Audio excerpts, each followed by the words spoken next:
এদের মধ্যে প্রায় 1 বছর ধরে পরিচয় এবং প্রায় 6 মাস ধরে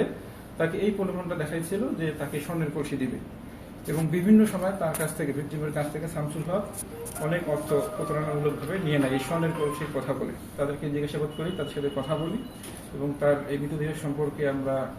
জানি বিভিন্ন বিষয় সম্পর্কে। তাদের কথা মতো আমরা আমাদের তদন্ত কার্যক্রম পরিচালনা করি এবং এক পর্যায়ে আমরা জানতে পারি যে মৃতদেহের ভিকটিম নাসিমা আক্তার তিনি কবিরাজের সাথে নিয়মিত এই এলাকায় আসতেন দেখা করতে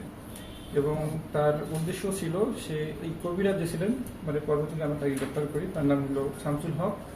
সেই কবিরাজ তাকে বিভিন্ন ধরনের প্রলোভন দিত এবং কবিরাজ শুধু এই ভিকটিমকে না, আমরা যে তথ্য পেয়েছি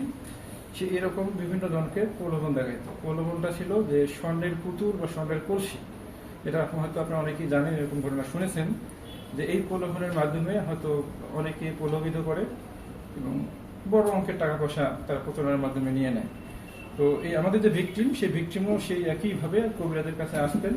এই শামসুল হকের কাছে এবং শামসুল হক তাকে প্রলোভন দেখাইছিলেন যে স্বর্ণের কলসি দেবে। তো এভাবে প্রায় 1 বছর ধরে তাদের মধ্যে উভয়ের মধ্যে পরিচয় ছিল। মৃতদেহ আমাদের যে ভিকটিম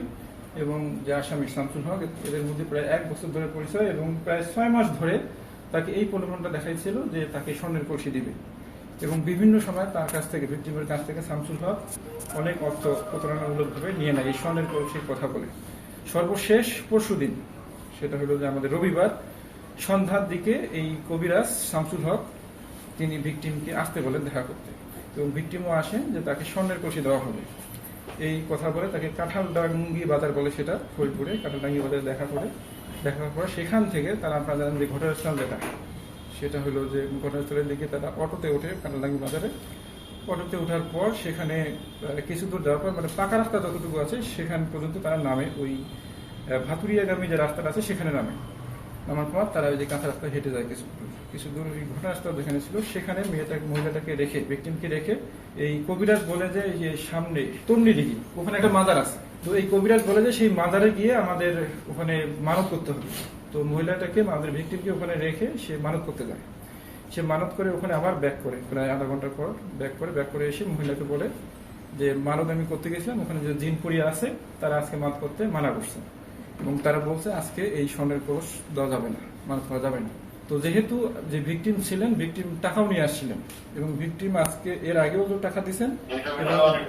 সর্বশেষ মানে পরশুদিন তখনই এই ভিকটিম এই কবিরাজকে 30,000 টাকা দেয়। ভিকটিম আজকে বলছে যে আজকে আমাকে স্বর্ণের কলসি দিতেই হবে, আমি যদি স্বর্ণের কলসি আজকে বাসা নিয়ে না দেয় তাহলে আমাকে বাসায় ঢুকতে দেওয়া হবে না। এই কথা যখন বলছে তখন এই কবিরাজ তাকে বলছে যে সে তো কবিরাজ বলতে কিন্তু মন্ত্রও পড়ে, তান্ত্রিক টাইপের আর কি। সে করছে কি বন্দি বলে আর কি, ওই বন্দি করে রাখে, ওই যে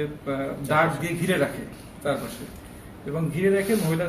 বৃত্তের মধ্যে মহিলাটাকে রাখে, আমাদের ভিকটিমকে রেখে মন্ত্র পড়া শুরু করে। মন্ত্র পড়তে পড়তে এক পর্যায়ে ওই যে আমরা যে আলামতটা পাইছি যে রশি এবং দুই পাশে যে দুইটা লাঠি ছিল কঞ্চি ছিল সেই রশি তার গলায় ধরে একসময় পেঁচানোর পরই মহিলা পড়ে যায় মাটিতে পড়ে গিয়ে ওই আমাদের যে কবিরাজ আসামি সে নিশ্চিত হয় যে মহিলা মারা গেছে। এর এক পর্যায়ে সে যে আসামি সে নিয়মিত সিগারেটও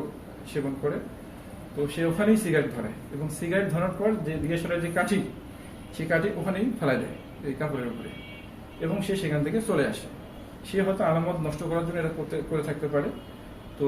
সে চলে আসে, কিন্তু যে আপনারা জানেন যে ভিকটিমের শরীরে যে কাপড়টা বোরখাটা ছিল সেটা কিন্তু সিনথেটিক টাইপের ছিল এবং যেহেতু মাটিতে পড়া ছিল হয়তো কোনো কারণে এটা পুরোটা পুড়ে নেয়।